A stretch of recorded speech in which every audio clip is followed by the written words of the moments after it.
শাইখ আহমদুল্লাহ সাহেবের মূল ভিডিওটা কি ছিল? নবুয়তের পূর্বে রাসূল আকরাম সাল্লাল্লাহু আলাইহি সাল্লাম কোন ধর্ম পালন করতেন? গুরুত্বপূর্ণ প্রশ্ন। নবুয়তের পূর্বে আমাদের প্রিয় নবী সাল্লাল্লাহু আলাইহি সাল্লামের ধর্ম কি ছিল? যদি বলেন যে কোন ধর্মে অনুসরণ করতেন না, তাহলে নাউজুবিল্লাহ উনি কি ধর্মহীন ছিলেন নাকি? উনি নবী হয়েছেন কত বয়সে? 40 বছর বয়সে। তাহলে 40 বছর বয়স মানে তো জীবনের মূল টাইমটা প্রায়। তো এই 40 বছর পর্যন্ত উনি নিজে তো নবীই ছিলেন না, উনি নবী হয়েছেন তারপরে।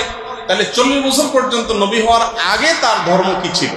প্রশ্নটা শাইখ এইভাবে পড়ছেন যে, এক ভাই প্রশ্ন করেছেন, রাসূল আকরাম সাল্লাল্লাহু আলাইহি সাল্লাম তো 40 বছরের নবুয়ত পেয়েছেন, এর আগে তিনি নবী ছিলেন না, তাহলে এই 40 বছর আগে তিনি কোন ধর্ম অনুসরণ করতেন?